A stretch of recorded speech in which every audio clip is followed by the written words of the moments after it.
क्या यूपी में लॉकडाउन का असर हो रहा है? क्या कोरोना से ठीक होने के बाद जब से मुख्यमंत्री योगी आदित्यनाथ बाहर आए हैं तब से यूपी की हालत सुधरी है? क्या योगी आदित्यनाथ अपने फैसलों से कोरोना के दूसरी लहर को भी हरा देंगे? आज इन्हीं सवालों की पड़ताल करेंगे और समझेंगे कि लॉकडाउन का कितना असर हुआ है।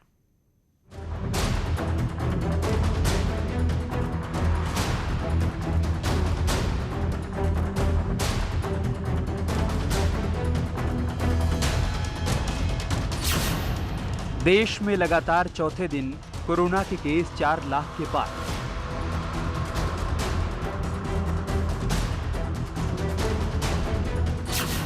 कोरोना से 8-9 मई को 4000 से ज्यादा लोगों की मौत। एक ओर कोरोना लोगों को अपना शिकार बना रहा है तो दूसरी ओर कई और बीमारियों को जन्म दे रहा है। कोरोना से ठीक होने के बाद म्यूकोरमाइकोसिस यानी ब्लैक फंगस का खतरा बढ़ गया है। महाराष्ट्र में 200 से ज्यादा मामले अब तक सामने आ चुके हैं। 8 मरीजों की एक आंख की रोशनी गई तो गुजरात में भी 100 से ज्यादा केस अब तक सामने आए हैं। कोरोना सरकारों के सामने कई परेशानियां खड़ी कर रहा है। इन्हीं चुनौतियों को देखते हुए पीएम मोदी ने पंजाब, कर्नाटक, बिहार और उत्तराखंड के मुख्यमंत्रियों से बात की। यूपी में योगी सरकार कोरोना के खिलाफ पूरी तरह मुस्तैद है। कोरोना के रोकथाम के लिए यूपी में 1 हफ्ते के लिए कोरोना कर्फ्यू बढ़ा दिया गया है। 17 मई की सुबह तक यूपी में कोरोना कर्फ्यू है। मेरठ में भी कर्फ्यू का असर दिख रहा है। न्यूज 18 की टीम इस वक्त मेरठ के वेस्टर्न यूपी टोल प्लाजा पर मौजूद है। यहाँ की तस्वीरें हम आपको दिखाना चाहेंगे। ये तस्वीरें आप देखिए कि किस तरह से यहाँ वेस्टर्न यूपी टोल प्लाजा पर गाड़ियाँ बहुत कम दिख रही हैं, लेकिन दिख रही हैं। इन गाड़ियों की संख्या भी कम होनी चाहिए। ऐसे ऑटो वाले जो घूम रहे हैं, इन ऑटो वालों को नहीं निकलना चाहिए। इनको भी लॉकडाउन का सख्ती के साथ पालन करवाना चाहिए। आप देखिए कितने लोग इस ऑटो में बैठे हुए हैं। इतने लोग इस ऑटो में बैठ करके नहीं जाने चाहिए क्योंकि लॉकडाउन चल रहा है। और हमारे साथ वेस्टर्न यूपी टोल प्लाजा के कर्मी मौजूद है। आप ये बताइए कि लॉकडाउन के दौरान क्या स्थिति आप देख रहे हैं? यहाँ प्रतिदिन 25 से 30 हज़ार वाहन निकलते थे, जिसकी संख्या बहुत ज़्यादा कम हो गई है। अब प्रतिदिन 5 से 6 हज़ार गाड़ियाँ निकल रही हैं। और हमने अपने कर्मचारियों के लिए भी सख्त हिदायत दे रखे हैं, मास्क लगाएं, सैनिटाइजर का पालन करें और समय समय पर हम पूरे प्लाजा पर सैनिटाइजिंग करवा रहे हैं। भले ही कुछ लोग अभी भी लापरवाही कर रहे हैं, लेकिन लॉकडाउन का असर देखा जा सकता है। जिस हाईवे पर हजारों गाड़ियां दौड़ती थी, वहां अब गिनी चुनी गाड़ियां ही दिखाई पड़ रही हैं। गाजियाबाद की सड़कें भी खाली हैं। ताजा हालात मैं आपको दिखाता हूं। ठीक मेरे पीछे की तस्वीरें हैं। रोड पर अभी भी जो लोग निकल रहे हैं उन्हें पुलिस के द्वारा समझाया जा रहा है और उनसे पूछा जा रहा है कि वो कहां से आ रहे हैं। हालांकि गनीमत इस बात को लेकर है कि गाजियाबाद की जनता इस बात को भली भांति समझ चुकी है। यही कारण भी है जो एसेंशियल कमोडिटीज से जुड़े हुए लोग हैं, जिन्हें दवाई लेने जाना है, किसी जरूरी काम से बाहर निकलना है, वही लोग घरों से बाहर निकल रहे हैं। अगर उसके अलावा भी कोई लोग बाहर निकलते हैं तो पुलिस उनके साथ सख्ती से पेश आती है, उनके चालान तक काटे जा रहे हैं। ये बेहद जरूरी है। कोरोना की अगर इस चेन को तोड़ना है तो लोगों को अपने घर पर रहना होगा जब तक कि कोई बेहद जरूरी काम ना हो। गाजियाबाद की तरह गोरखपुर में भी कोरोना कर्फ्यू का असर है। जिन सड़कों पर ट्रैफिक होता था वो खाली नजर आ रही हैं और आम नागरिक भी नियमों का पालन कर रहे हैं। जब से आंशिक लॉकडाउन लगा तब से जो केस हैं उनमें थोड़ी कमी आई और 1000 के आसपास ही पिछले कई दिनों से केस बने हुए थे। कल अगर हम 24 घंटों की बात करें तो पहली बार ऐसा हुआ है कि इस महीने में केस 550 से भी कम आए हैं। यूपी में 30 अप्रैल से कर्फ्यू। सरकार धीरे धीरे कर्फ्यू की अवधि को बढ़ा रही है। शुरू में 3 मई तक कर्फ्यू था, लेकिन बाद में 6 मई तक बढ़ा दिया गया। फिर सरकार ने इसे 10 मई कर दिया, लेकिन अब 17 मई तक बढ़ा दिया गया। इसके पीछे तर्क ही दिया जा रहा है कि लॉकडाउन की वजह से कोरोना पर अंकुश लगा है और लोग कम संख्या में संक्रमित हो रहे हैं। यानी कि ये जो लॉकडाउन है वो अपना असर दिखा रहा है।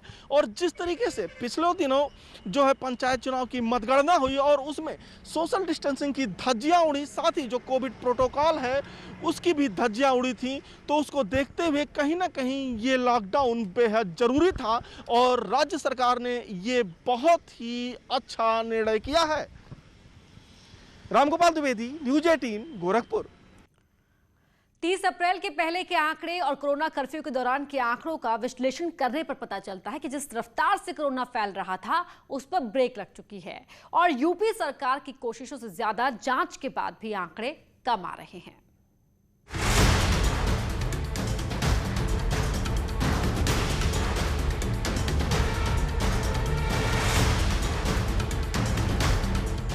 एक्टिव केस 65,000 एक्टिव केस कम हुए हैं।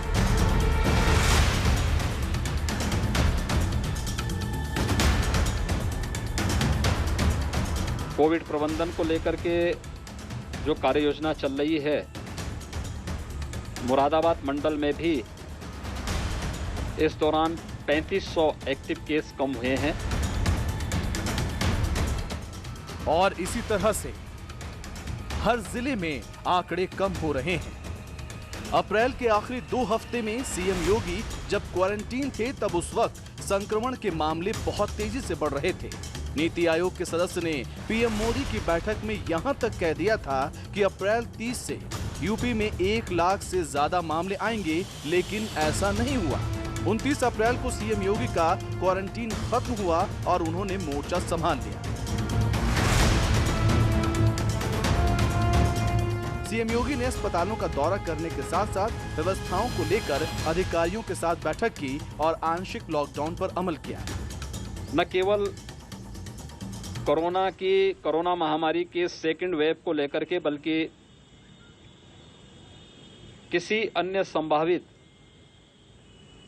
चुनौती का मुकाबला करने के लिए एक व्यापक रणनीति के तहत केंद्र सरकार, प्रदेश सरकार, जनप्रतिनिधिगण और हमारी प्रशासनिक मशीनरी,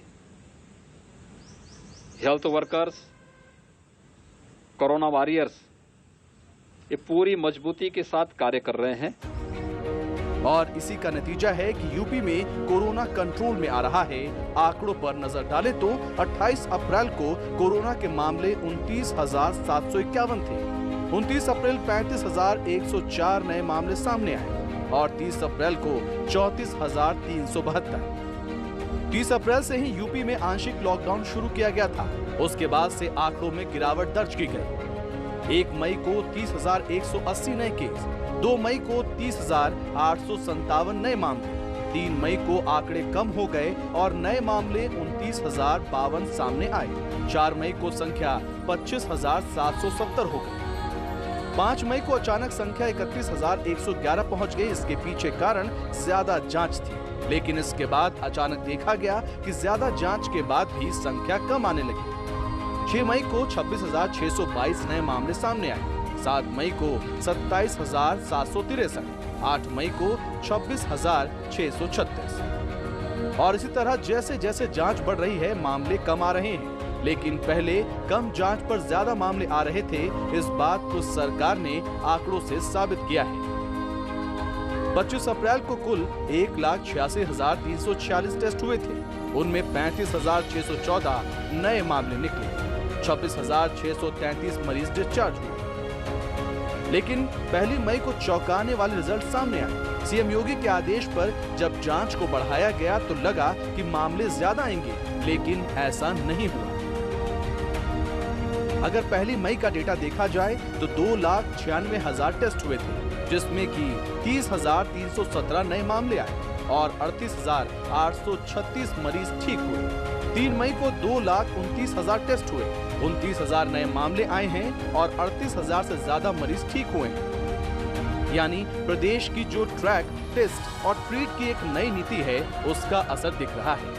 जब सामूहिक प्रयास होता है तो महामारी भी घुटना टेकती है और आज केंद्र और प्रदेश सरकार के सामूहिक प्रयास से 30 अप्रैल को उत्तर प्रदेश के अंदर 3,10,000 एक्टिव केस थे। आज यह घटकर के 2,45,000 पे आ चुके हैं और जो मैंने कहा कि 65,000 एक्टिव केस अकेले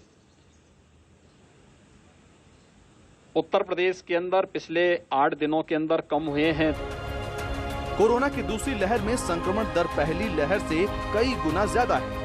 ये लोगों को ज्यादा मौका नहीं दे रही है, इसलिए सरकार ने न सिर्फ लॉकडाउन कर लोगों को घर में रहने को कहा, बल्कि सीएम योगी ने केंद्र सरकार से मिलकर डीआरडीओ की मदद से लखनऊ में 500 बेड वाला अस्पताल तो वाराणसी में 750 बेड का अस्पताल तैयार कराया। यही नहीं, लखनऊ के कैंसर अस्पताल में 100 बेड का कोविड अस्पताल भी शुरू किया गया। जिलों के अस्पतालों में भी सुविधाएं बढ़ाई गई। हम लोग प्रदेश के अंदर प्रतिदिन 2.25 लाख से लेकर के 2.5 लाख टेस्ट प्रतिदिन कर रहे हैं। देश के अंदर सर्वाधिक टेस्ट करने वाला राज्य उत्तर प्रदेश है। सिर्फ शहरों में ही नहीं, गांव में भी टेस्ट बढ़ाए गए हैं। 5 मई से 97,000 गाँव में कोरोना जांच हो रही है। आरआरटी की टीम और 97,000 से अधिक निगरानी समितियां इस काम में लगी हैं। गांव में 10 लाख एंटीजन टेस्ट किए जाएंगे। उनके पास इंफ्रारेड थर्मामीटर, पल्स ऑक्सीमीटर और सैनिटाइजर उपलब्ध कराया गया है और वे लोग वहां पे जाकर के स्क्रीनिंग के एक विशेष कार्यक्रम के साथ लक्षण युक्त या संदिग्ध कोरोना पॉजिटिव मामलों को चिन्हित कर रहे हैं।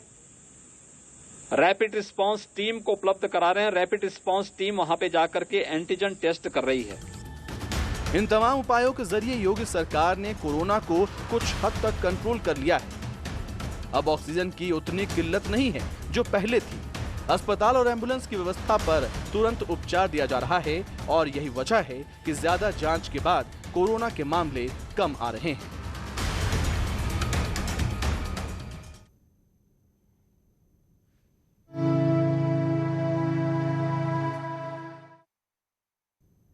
संकट की इस घड़ी में कई लोग सुपर हीरो बनकर सामने आए हैं। कोरोना काल के ये कर्म योद्धा लोगों की सेवा में लगे हुए हैं।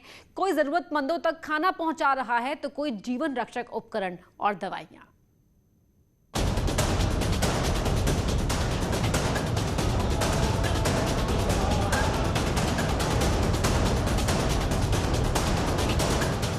देश पर मुसीबतों का आसमान कुछ ऐसा फटा है कि हर तरफ से डराने वाली खबरें आ रही हैं। लेकिन मुसीबत के इन्हीं लम्हों में ऐसे तमाम चेहरे भी सामने आ रहे हैं जो न सिर्फ कोरोना से सीधी जंग लड़ रहे हैं, बल्कि महामारी का त्रास झेल रहे लोगों की मदद भी कर रहे हैं। फिल्म जगत, उद्योग जगत और खेल जगत जहां एकजुट होकर कोरोना के खिलाफ उठ खड़ा हुआ है, वहीं छोटी छोटी संस्थाएं बनाकर आगे आने वाले युवा इस महासमर में कोरोना को शिकस्त देने की ठान चुके हैं। आज ऐसे ही चेहरों की कहानी हम आपको दिखाने जा रहे हैं जो महामारी के दौर में रियल लाइफ के हीरो बनकर हमारे सामने आए हैं। सबसे पहले आपको लेकर चलते हैं देश की राजधानी दिल्ली। बदरपुर थाने पर तैनात एसएचओ विजयपाल दहिया और कांस्टेबल सतपाल कोरोना काल के वही योद्धा हैं जिनकी बदौलत अब तक हजारों मरीजों की जान बचाई जा चुकी है। दरअसल दिल्ली पुलिस के ये जाबाज ऑक्सीजन क्राइसिस के इस दौर में 30 से ज्यादा ग्रीन कॉरिडोर बनवा चुके हैं, जिसकी बदौलत पीड़ित परिवारों तक ऑक्सीजन वक्त रहते पहुंच सकी है। इतनी ज़्यादा भीड़ आ गई, ऑक्सीजन की एक कमी आ गई, तो यहाँ पर लोग एकदम भीड़ आने लगी। हमारी ड्यूटी अंदर लगी हुई थी, तो हम यहाँ देख रहे थे कि लोग ऐसे ऐसे मामले आए कि जिनके पेशेंट, एक आदमी डेड हो गया है, दूसरा बिस्तर के ऊपर लेटा हुआ है, ऑक्सीजन उसे मिल नहीं रही। हमने उनकी इतनी हेल्प की कि उन्हें अंदर लेकर आए, उन्हें ऑक्सीजन दिलवाई, वो हमें थैंक्सफुल कहकर गए। इनके लिए भी मुसीबत कोई कम नहीं है। एक तो कोरोना वायरस का खतरा, ऊपर से लोगों की मदद की जिम्मेदारी। विचलित कर देने वाले हालात में भी ये डटकर मुकाबला कर रहे हैं। कोरोना काल में दिन रात सेवा में जुटे पुलिस की ये जाबाज किसी देवदूत से कम नहीं है। एक अनुमान के मुताबिक ये लोग अब तक 10,000 से ज्यादा लोगों की मदद कर चुके हैं। हमारे यहाँ एक वैभव गैस प्लांट है ये, और यहाँ पर अचानक एकदम भीड़ इकट्ठी हो गई थी। उसमें कुछ हॉस्पिटल्स के गाड़ियाँ थी, कुछ पब्लिक के आदमी थे। पब्लिक के आदमियों को जब पता चला कि यहाँ पे गैस प्लांट है, काफ़ी ज़्यादा भीड़ इकट्ठी हो गई थी, तो हमने अपनी टीम को इकट्ठा किया, जो बदरपुर पुलिस स्टेशन की, उसको पूरे को इकट्ठा किया और हमने यहाँ उनको मैनेज किया कि उनको बताया, समझाया कि भाई सबको मिलेगी। इस वक्त मदद का एक एक हाथ ताकत दे रहा है। दिल्ली के द्वारका में मौजूद एस्कॉन टेम्पल ने भी मदद का ऐसा ही हाथ बढ़ाया है। एस्कॉन की तरफ से 200 ऑक्सीजन बेड का कोरोना केयर सेंटर खोला गया है। द्वारका इस्कॉन मंदिर की तरफ से एक 200 बेड का कोविड केयर सेंटर बनाया गया है और इसकी खासियत ये है कि यहाँ पर ऑक्सीजन की भी व्यवस्था की गई है। इस वक्त जो कैंपस है जहाँ पर ये कोविड केयर सेंटर बनाया गया है वहाँ पर हम मौजूद हैं। सामने आप देख रहे हैं तो ये दीनदयाल उपाध्याय कॉलेज का कैंपस है, हॉस्टल है और इसी हॉस्टल में ही कमरे काफ़ी दिनों से खाली पड़े थे तो इसका इस्तेमाल कोविड केयर सेंटर के लिए किया गया है। 200 बेड फिलहाल लगाए गए हैं ऑक्सीजन सपोर्ट के साथ और यहाँ पर मरीज़ों के आने का सिलसिला भी अब शुरू हो चुका है और मरीज़ों के लिए अलग अलग व्यवस्थाएं भी की गई हैं। उनके खाने पीने का ध्यान रखा जा रहा है, साथ ही साथ दवाइयों का ध्यान रखा जा रहा है। किसी को और ज़्यादा मेडिकल सपोर्ट की ज़रूरत है तो उसे वो सब सुविधाएं भी दी जा रही हैं। मरीजों के बेहतर स्वास्थ्य के लिए इस्कॉन मंदिर में भजन कीर्तन के साथ हवन का भी आयोजन किया गया। दावा किया जा रहा है कि ये 200 बेड का कोविड केयर सेंटर उन मरीजों के लिए है जिन्हें कोरोना की वजह से बहुत ज्यादा दिक्कत नहीं है, यानी कोरोना के ऐसे मरीज जिनका ऑक्सीजन लेवल 90 से 85 के बीच रहता है। उन मरीजों को इलाज के लिए यहाँ भर्ती किया जाता है। ऐसा इसलिए ताकि गंभीर मरीजों के लिए अस्पतालों पर पड़ रहे दबाव को कुछ कम किया जा सके। और बेसिकली जिसकी नीड सिचुएशन 95 से नीचे है और 85 से तक है उसको हम लोग यहाँ पर भी ट्रीट करने की कोशिश कर रहे हैं। हम लोग ने यहाँ पे 200 बेड की जो फैसिलिटी स्टार्ट की है इसमें ऑक्सीजन सपोर्ट के साथ हम लोगों ने बैकअप में ऑक्सीजन कंसंट्रेटर भी हम लोगों ने रखा है, जिसके चलते हम लोग को जो बैकअप ऑक्सीजन का आज के डेट में जो क्राइसिस चल रहा है उसका एक हमें सपोर्ट मिल जाता है। तो ये सभी 200 बेड ऑक्सीजन के साथ हैं? हाँ, सभी 200 बेड ऑक्सीजन के साथ हम लोग के ऑक्सीजन सिलेंडर्स हैं। ऑक्सीजन सिलेंडर्स में एक ऑक्सीजन सिलेंडर्स में हम लोगों ने स्पेशल प्रोविजन किया है कि 2 पेशेंट को हम लोग फीड कर सकते हैं।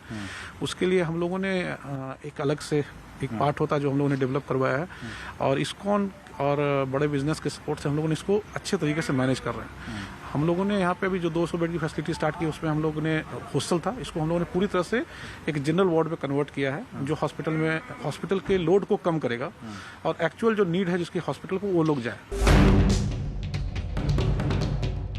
महामारी के खिलाफ लड़ी जा रही इस जंग में student Islamic organisation of India भी उतर आई है। इस स्टूडेंट विंग ने दिल्ली के ओखला में एक ऐसा कोरोना केयर कॉल सेंटर खोला है जो 24 घंटे लोगों की मदद कर रहा है। इस कॉल सेंटर के जरिए लोगों को जरूरी चीजों की रियल टाइम लोकेशन और वेरीफाइड इंफॉर्मेशन दी जा रही है। दिल्ली में कोरोना की महामारी का संकट जारी है, इसमें मदद के हाथ भी दिन भर दिन बढ़ते जा रहे हैं। इस वक्त हम मौजूद दिल्ली के ओखला में जहां एसआईओ जो कि स्टूडेंट ऑर्गेनाइजेशन है, देखिए किस तरीके से कॉल सेंटर सेटअप किया गया है। यहाँ पर कॉल्स के जरिए लोगों के डिस्ट्रेस कॉल्स को लिया जा रहा है, लोगों को क्या जरूरत है वो पूरी डिटेल यहाँ पर ली जा रही है।